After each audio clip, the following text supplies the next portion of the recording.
Good evening, brothers and sisters across our nation, our beautiful nation, and around the world. Our diaspora is watching live on Facebook throughout Guyana on NTN here.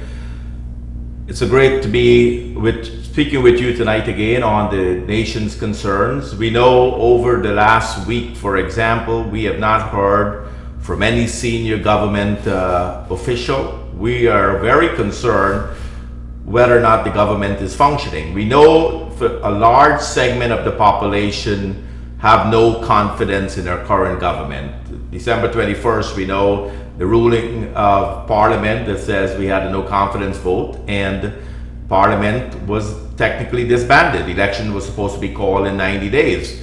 Well, we're way past that 90 days. We're waiting on the court system from the Caribbean Court of Justice on the 10th of May. In the meantime, we have very, very conflicting reports going around the country. We have heard ministers have resigned, parliamentarians have resigned. We were supposed to have parliament in 2 days, which would have been an illegal parliament in the first place. Today we saw the clerk of the assembly said that there will be no parliament. It's very alarming that our president, who we are not sure where he is, I think the last report that he was in Cuba undergoing treatment. You know, many said President Granger is a good man, and I would never criticize a statement that he's a good man, but the fact our president is visionless. He has not been able to deliver on the promises of his government over the last 4 years, and that is alarming. That is a concern to our nation. The fact that you have a president that cannot deliver on his promises. He can be a good man, and many say he's a godly man, but the fact that we want as citizens is a country to go forward and move forward. When you have a visionless president, you have a cabinet that we don't know whether they're resigned or they're sitting and squatting on in their desks, whether they're going around campaigning on government funds. It's a very alarming state in our nation right now, and all of us, citizens of our country, the fact that we do not have confidence in this government, they need to step up and call election. If President Granger believes that he can recover from the despairing 4 years of incompetence, not being able to deliver on a single promise over the last 4 years, and he believes he can win re-election, we challenge him to follow the Constitution. Call election, Mr. Granger. Let's get this election on the road. Let's go to the polls. We know the nation have no confidence in your government. If you want to prove the nation wrong, then there's no need to hide behind GCOM. We've got to stop the fact that all of us, as citizens, should not allow our government to hide behind GCOM. They need to call election. We have foreign powers. The U.S. Over the last couple of days, through their ambassador, has called for a peaceful acceptance of the results of after May for the no confidence. Why would the U.S. be so worried about whether or not one party or the other or both parties would accept the results?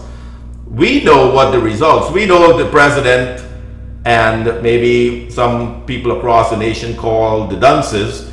I said 1 + 1 = 3. 32 + 33 is equal to 66. We know from every math growing up in our primary schools in our nation, that's not true. You know, I saw a few kids, I put that addition on the blackboard the other day, and I asked a few of them to say, you know, to add up how 32 + 33, what it would be equal to, and what is the majority of 65, and many, all came up with 33. So the fact that we have a government that is visionless, they have not moved our country forward, we need to then go to election in the shortest time possible. We will await the CCJ ruling, and we believe, regardless of that ruling, the nation has voted the no confidence. We all agree that the government has not delivered on their promises of 2015. We all agree that the ministers that have so-called resigned should have resigned. We all believe the fact that Parliament should not be happening right now. So who is running our country? We are very concerned that our nation is in a crisis. It's in a constitutional crisis. The courts have been taking extremely long in making and getting to that decision process. And in the meantime, we've got a runaway government.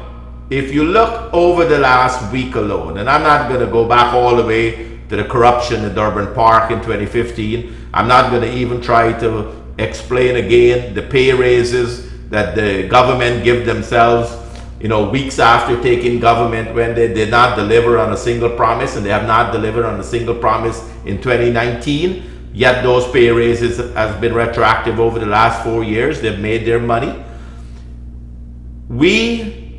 As we look forward and have no confidence in our nation, the corruption is continuing. Just today alone, it was announced that a current minister has a video company that won a multi-million-dollar contract. A few days ago, the housing minister husband is known to have won government contracts. When the minister herself said, I have no reason to touch any contracts. And I looked at a picture of her signing contracts with a few contractors just a short while ago, a few months ago. So again, when you have a visionless government, you have a president, bless his heart, he's ill, and the best thing he can do is resign and try to recover a good health, spend time with his grandkids. He needs to go. And the best thing is for him to go gracefully, is maybe not even go to the polls as the presidential candidate, and that's not my role to tell him that. But the fact is, if he wants to go to the poll and then, go off and spend time with the grandkids, recover from your illness, it's a decision I hope he makes in the benefit of our nation, because it's no need for us to say we have a president or we have a good man when it's no vision, no delivering on any of the promises. The citizens are suffering, the economy is stagnant, the businesses are complaining, the tax system is cumbersome, foreign investment significantly has dropped, and we're not, because of the unknown territory that we're in, contracts should not be signed. Even I saw Exxon saying that they're going to build a headquarters in Guyana. They were given land. I'm not sure how the land was given to them. It was at an open transparency process that they got new land to build their headquarters. And I thought, and I don't know the full details of our agreement with Exxon, but I thought that Exxon is here to help our economy also. So why not allow someone else to build that headquarters and rent it so that our economy grow? I mean, who is going to build that headquarters? So we've got to look at how these deals are taking place right now. And I know the opposition leader, Dr. Jagdeo, has said any contract signed in the uncertainty, on the unknown period we're in the constitutional crisis that we're in, even though the no confidence vote is before the courts, there is still an issue. Post 10 May or whatever the no confidence vote is ruled on, things can either go back to normal or we're going to have more significant crisis, because now all those contracts have to be renewed. And if I was any one of those large investors coming into Guyana, I urge you to keep coming in, keep looking at those opportunities, because we have a very good future going forward, a great future. Over the last 4 years, we have lost 30,000 jobs. 30,000 jobs in a mere 4 years. When prior to 2015, we had $300 to $400 million worth of foreign investments coming into our country. We had jobs being created. We had the telecommunication industry, the call centers, rapidly building new call centers. Everyone that wanted a job could have got a job in our country. We have lost that 30,000 jobs. The industry has become stagnant. And then we see many of the commentators and the government criticizing our presidential candidate when he boldly said, in 5 years, the PPPC government, the new government, post-2019, will create 50,000 new jobs. And I believe, as a business person, that he is wrong. I think we'll create a lot more jobs, but minimum 50,000 that Ms. Ali said will be created over the 5 years is very conservative. I mean, if you look at the telecommunication industry alone, 10 to 20,000 new jobs in less than a year could be done as we expand the call center. We have brilliant people in Guyana. Many of the call centers is even what they call back office processing. Many accounting firms, for example, are pushing taxes. When taxes are due in other countries, they're pushing it to the back office call centers for us or people to do the calculation, punch in the taxes and how much you make, how much I make, how many taxes I've paid into the system, spits it back to the country, and a tax accountant prints it out, presents it to the client. Those are jobs that could be created. As we look at the new industries, and I'm not even including oil and gas industries, the expansion of agriculture. When you say you're going to go to a good 50% increase in tonnage of rice being exported, as you look at some of the large infrastructure projects that we have in the making, and you put those integrated combination plan together, you will see those new jobs. We have to find the 30,000 jobs back, and that's by opening up the sugar industry again, looking at a diversified approach to sugar, looking at what are the byproducts of the sugar cane, as I mentioned in the last program. That's how you have a vision for a country, and it's a practical vision. It's not a dream vision. It's not putting down on paper, writing a great plan for 2040 that President Granger said by 2040 Guyana will be something. By 2025, under new PPP government, 2024, 5 years, 50,000 new jobs. You would see, and I'll go to a little cheat sheet I got. We want to go back to a few things that needs to be reversed. And I want to read those things out because it's important to you as a citizen to know why and how we plan to do that. One, we will reinstate the water subsidies to pensioners. That was the worst thing the government did when they took away the water subsidiary. Reverse back on essential services, including water, electricity, and healthcare. Why put back on those essential services? Restore zero-rated VAT for machinery and equipment. Reverse the cost for license and permits for doing business and in accessing government services. Reverse land rents and drainage and irrigation charges. Across Region 5 and 6, other regions, that cost is just making a lot of people go out of business. Remove the age limits on vehicles. Many of us want to be able to buy a car. And I believe in the green, in terms of the low carbon cars, the electric cars in the future, low emission. But as you have a growing population on income level, if you take away that age limit on the car, at least somebody maybe only have $1 million, 5,000 US to be able to buy one car, they'll buy that car. Now when the jobs increase and the market increase, they get a better job, they will be able to buy a new car. But you have to have the ability to improve your life over your lifespan. Reverse VAT on exports. Reverse VAT on building materials. You want to know why the building boom has gone. People say, well, wait a minute, why we're not having all these large construction? When you have VAT on the building materials, that puts a burden on your building your house or a new office building to rent. Remove VAT on data. Imagine you have your internet service right now paying with GTT and Digicel, and you're paying VAT on that. Your communication among businesses, technology, you're doing transactions, you're emailing your clients, you're paying VAT on that. What does government have to do? Why would they take taxes and me trying to grow my business? By using technology that is available, I'm already paying for that private service from GT&T and Digicel. Why do I need to pay the government 14% to work and do my business? When I sell my goods and services, I have to pay that 14%, but yet I'm being charged for that data. So when I use the term visionless for President Granger and his government, that they're visionless, you just have to study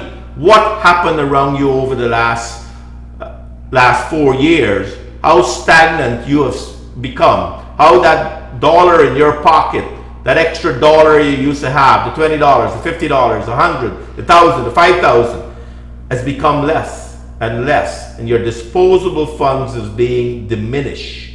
When that is diminished, that tells you the economy is stagnant. And that's what we call a visionless government, a government that should understand that they have failed the nation. A large segment of our nation has no confidence in them. They are not following the Constitution. They're wasting our tax dollars. Imagine going to the Caribbean court with our tax dollars to fight that 1 + 1 is not equal to 3 or is equal to 3.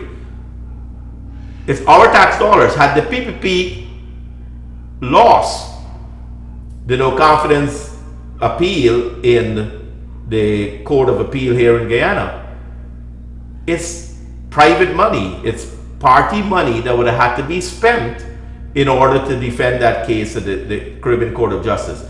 But the government is spending our money, fighting a case that they should accept that they're wrong. Is not, people say it's a democratic right to go to the courts. It's democratic right, yes, to go to the court with real issues. Not an issue of a school child can tell you what the right answer is. And spending millions, US, millions of dollars on legal fees. Somebody is getting rich. Someone of those law firms in Guyana hiring outside counsel from Barbados or Bermuda or Belize, I believe is where they're hiring people from now, to go to court to use our taxpayers' money to fight a case that the Speaker, the Parliament, the highest legislative body in our nation, has said and ruled that the no confidence motion is passed. So we can all debate across Guyana, oh, let's wait for the Caribbean Court of Justice. But the fact is, it's incompetency. That's why we are there right now. And it's our taxpayers' money that could have been going to our children. Imagine taking away the $10,000 grant from our school children, the uniform program. These are real money that was coming into a family's pocket. You know, thousands of hinterlands people were having jobs. Those jobs were taken away. That money grew the economy. The minister's collecting billions and billions and billions, tens of billions of dollars in new taxes. And you're going to take away programs that were helping families and then taking away their jobs and then complaining that our presidential candidate vision for 50,000 new jobs is wrong, when all of us, many economists, many business people across Guyana, you put them in one room and we go through those industries one by one. What do we need to do to put back the rice industry to higher tonnage of export? How do we re-energize the sugar industry? How do we put those people back at work? How do we diversify the sugar industry to ensure that sugar cane is valuable? How do we expand tourism? How do we build the infrastructure to ensure that our ecotourism award is where we are bringing in much more people in our country for tourism? When you look at the telecommunication industry, I mentioned, the presidential candidate mentioned that that's a significant portion of where those jobs are going to be created. That is vision. And it's not, you know, vision without a practical plan. He can show you, and the party can show you, the practical methodology. And it is proven before. The fact we've had major investments. If the Amalia Falls wasn't stopped, $800 million project, you know, 100+ megawatts of power would have been in Guyana today. Our electricity costs would have gone down significantly. Manufacturing would have taken off. Those are practical ways you manage the economy and you work towards a vision for a country. So This government has failed. It has failed miserably. And I'd like to take your calls, and I'd like to hear your opinion on what do you believe our future holds as we complete this period that we're in, and then we get to the election and we elect a government that once again will put Guyana on the map of progress. We've got a great future economy coming. We've got multiple ways of building. And what we've got to be concerned, before I take your calls, Guyana will need future immigration, legal immigration in our country over the years. We may need 2 million people in the next 5 years, 10 years to develop some of this new industry. What we don't need now, just like the US is, we don't need illegal immigration. You know, the Minister of Citizenship ordered 300,000 new birth certificates, paper, to print birth certificates. I don't see 300,000 new births in our country over the next 5 years.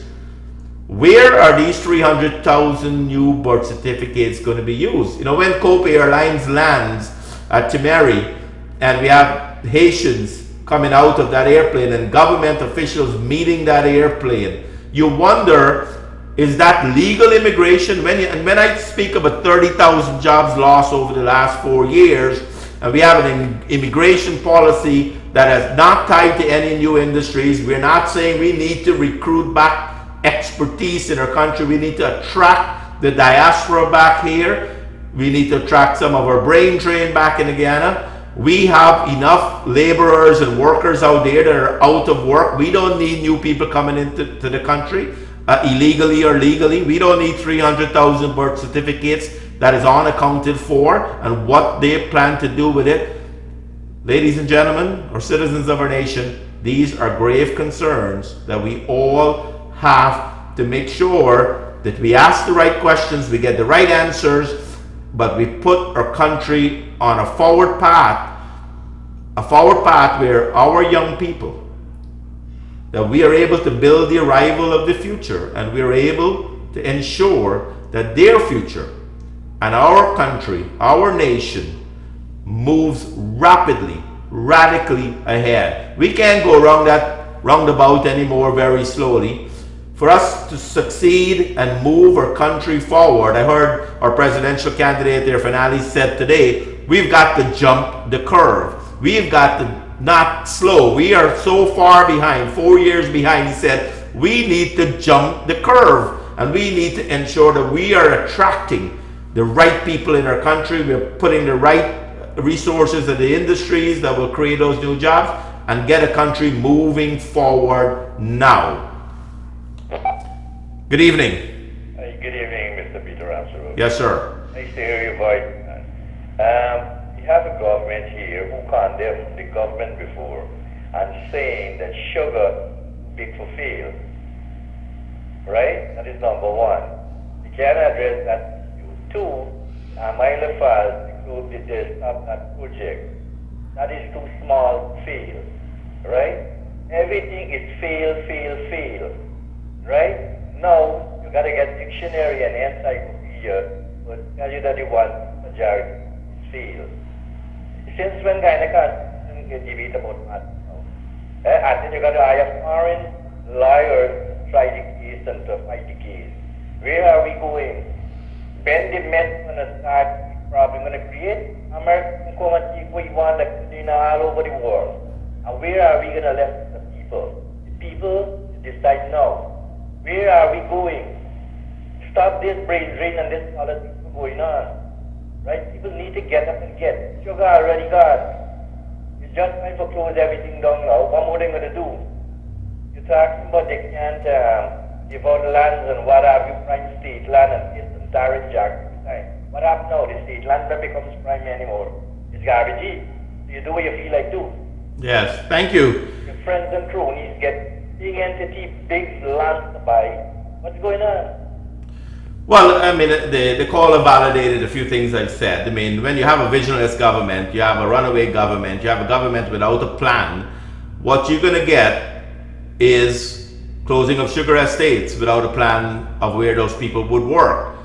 The businesses that will suffer from the replicating effect of no money coming into the economy. Our foreign income, I've mentioned many times, is significantly dropped if you look at the Bank of Guyana reports.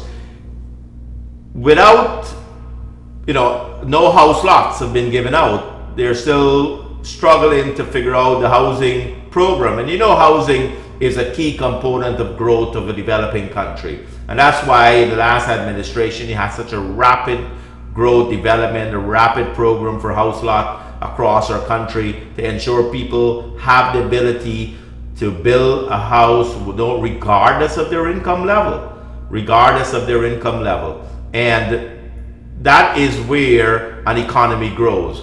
So without that government that understands how to run a country, not to give themselves pay raise, not to hire foreign counsel with our taxpayers' money. If I'm defending a case outside of Guyana and I have to spend my money, I have a right to hire whoever I want. The government has no right to use our taxpayers' money to hire an outside lawyer when we have an attorney general that says he's so bright he can win cases, and yet when he is faced with a real case at the Caribbean Court of Justice, got to run to hire outside lawyers using our money. So where is the compliance? Where is the metrics? If I'm not competent, then if he comes back and wins that and he says, wow, I won that case. No, he did not win. He used our taxpayers' money, not rightfully, should not be allowed, and we should not allow that. Good evening. Good evening. Had that caller probably on hold a little too long. But the point going forward, Guyana is the future of Guyana is very exciting. And I don't want any one of us to be depressed that our future doesn't look good. We need to have elections. Politics is about election. Politics is about electing that political party that you believe will take the nation going forward. We have had a hiccup in the system. The PPP administration over the years have done well. A few mistakes have been made. They may have paid the price for that in 2015. But now, as our citizens study the issues of today, they don't have to look at the politicians anymore for the answer. They just have to look around their own home. They have to look at the jobs that they have been doing over the last 4 years. They have not seen any improvement in their salary. I don't believe in any one of our industries in our country there have been any pay raises for our people. The public servants have got their traditional pay raises that have happened over the years. We've had the reversal of bonuses for our joint forces. No bonuses, so it's been a reversal basically on government taking care of our citizens. And as you look at that, all of that going forward is going to continue to stagnate our country. And we cannot allow that to happen. We cannot allow a country to be stagnated any further. And that's why, I mean, the president, bless his heart again, I'm not sure if he's still in Cuba. I'm not sure who is running the country. I'm not sure if there's a minister of state anymore. They said they resigned. Why not? Why not have elections? Why not follow the Constitution? Why run to the Caribbean court with an argument that you know is wrong? Why not say, you know what, let's put the electorate to test. Let's present your vision. President Granger, I'm glad you will present a 2040 vision. I'm not sure if you will be alive in 2040. I don't know if I'll be alive in 2040. But the people today, our young population, wants the vision of today. The vision of today is the creation of new jobs, new opportunities, a new program to ensure that our welfare of our young people have new jobs to grow into an adult. They've got to have the better education system. We have to have a healthcare system that is up to standard. Drugs in the hospital. Mr. President, had you built that specialty hospital that you voted against in Parliament in 2012, 2013, you would have been right here today in Lilliandall where the specialty hospital was going to be built, and you would have been treated. And many of us, if we ever get ill in terms of specialty care that cannot afford to travel out of our country like you can on our taxpayers' money to Cuba, you would have been here right in our country. That is a lack of vision. You didn't reverse that. You have failed our nation. And it's time that all our citizens never allow our country to be stagnated again. It's time we look at the political situation in our country. We look at the PPP plan. We've got a flyer out that describes some of the programs that will be in our manifesto. We are excited. We want to take care of our nation. We want to all be part of working together across the country, regardless of our race, regardless of color, regardless of our texture of our hair. We plan to have a broad-based party. I'm excited. I'm part of it. I see former President Jagdeo. I see our presidential candidate and the team members of the PPP working together. We see new blood, new people coming in every day looking to be part of the process. They're excited about the future. They're leaving APNU by the hundreds, coming over and looking to say, you know, we want to help. We just want to make Guyana better. We want to work with a party that has the vision. And that's what we are looking forward to. It's a short program today, and I will continue this on Saturday at 12:30. I didn't get to take all the phone calls. But again, pay attention, join us. Let's get this country back on track. Let's jump that curve. Let's create those new opportunities. Let's get an exciting future for our young children. And if you have young children in your house tonight, just turn to them, give them a kiss, and know there's hope. There's hope for our country as we go to an election season and we get a chance to present our vision, the PPPC vision for our country, and where and how we plan to continue where we left off, but rapidly and radically improve the future of the job market in our country, wealth gain in our nation, and the social impact of all of us as we come together, shaking hands and working together to make Guyana a better place. Thank you. God bless.